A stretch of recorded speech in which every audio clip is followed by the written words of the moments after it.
now that we are going to level the frets here, we now have to make sure that our fretboard is straight, or as straight as it can go.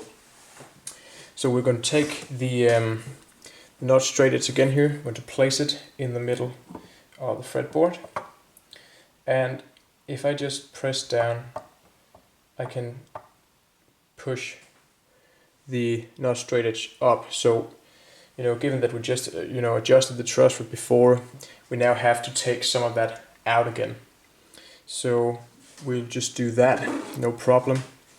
We'll just have to turn the truss rod to the left this time.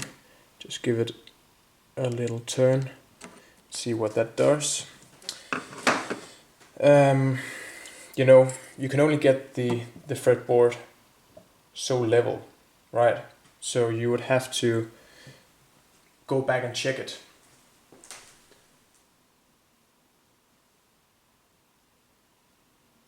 And we might just, you know, tighten it a little bit. So it's just, you know, sometimes it's just a process of going back and forth in order to get it to a point where you are happy with it.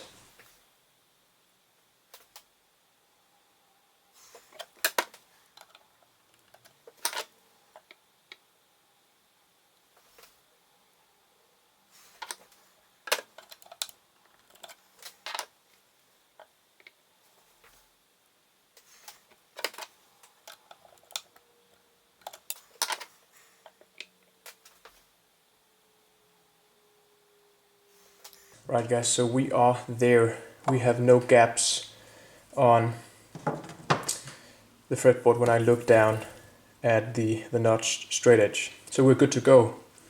And what remains now that the fretboard is flat is that I'm going to tape off the whole fretboard here, and I'm going to mark the fret tops with a black magic marker in order to watch my progress as I use my sanding beam. I will do all of this off camera because it makes sense. So just tape off the fretboard using masking tape, and use a black magic marker to mark all the fret tops. Also down here, make sure that your pickups are adjusted low so that the sanding beam won't catch them when you go back and forth. Also be sure to mask off your guitar, so that if you slip, you don't end up damaging the finish. Also be sure to mask off your pickups down here, because if you have shavings from your fret leveling go into your pickups, then you can basically ruin them in the long run, because those shavings aren't supposed to get into the pickup. So do yourself a favor and just mask this off, but I can show it to you when we get to that point. So let me mask off and mark the fret tops and protect the guitar, and I'll be right back. Right guys, so the fretboard is masked off.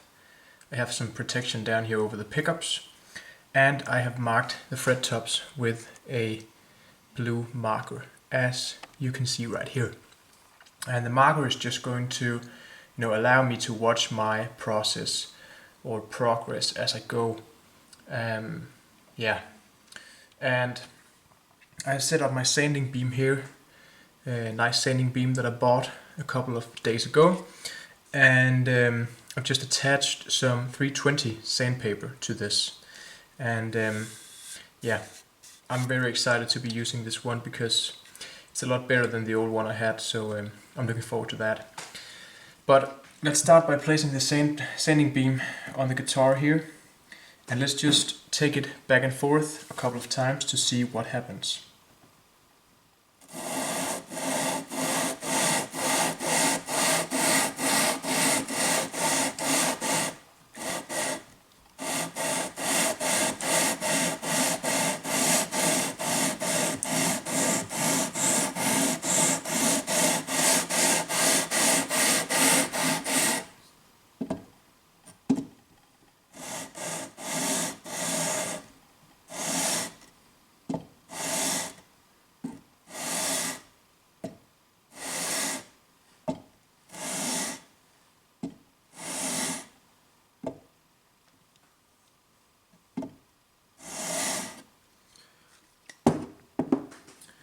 Okay, so this right here is quite easy, and it's a nice sanding beam, and it's very easy to operate. Okay, as you can see here, we have some places where we have removed the marker and some places that we haven't. And this is actually going quite easy and quite quickly, I must say. So that's a good sign. Just means that we don't have that much material to take off, and we should be good to go. So let's do a couple of passes again here and see what happens.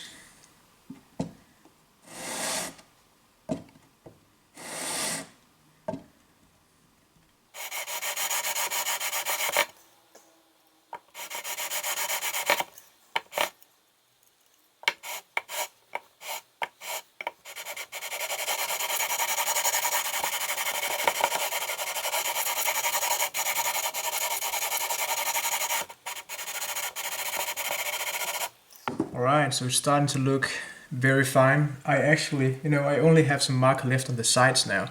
So I'll just have to go in and, try and take those out. So as you can see here, we have a little bit of marker somewhere in the middle. And, it's just a matter of going back and forth. But this sanding beam is doing a great job. It's easy. So we just, want to go back and forth, but I don't put any pressure on the sanding beam. I let it do the work and just, have my hands on it to keep it steady.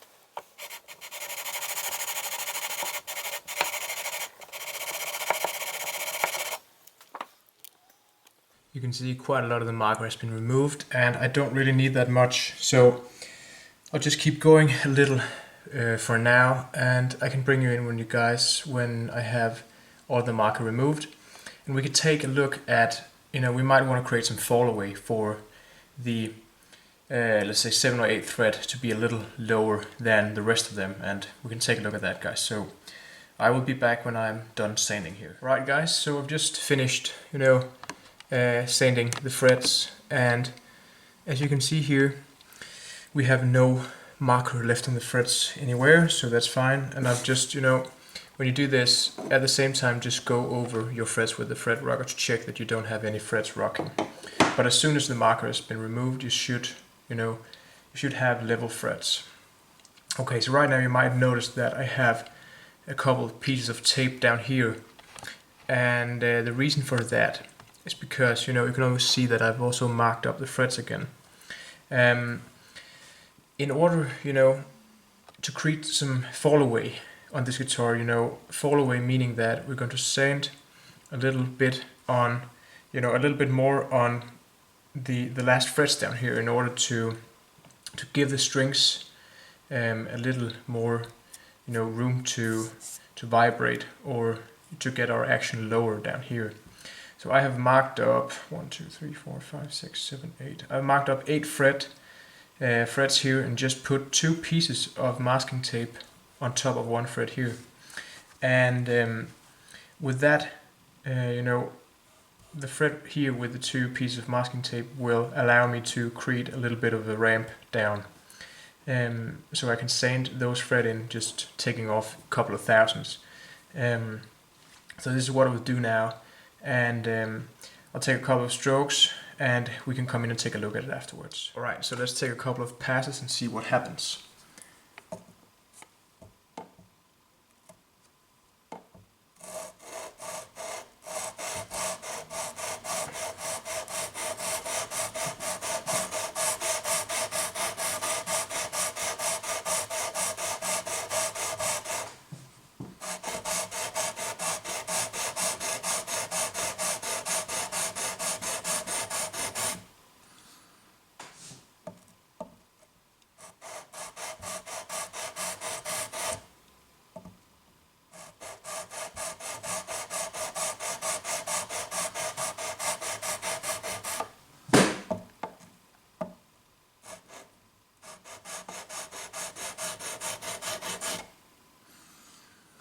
Okay, so as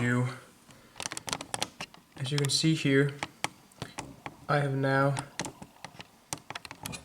removed the marker and, you know, basically created the fall away, and it didn't take it didn't take many strokes, so it was quite easy to do. So let me just finish up here, guys, and once I get it all level in, I'll just take a couple of more strokes, and after that we are ready to crown the frets, you know, re-round them after we've just flattened them on top. So that will be next project.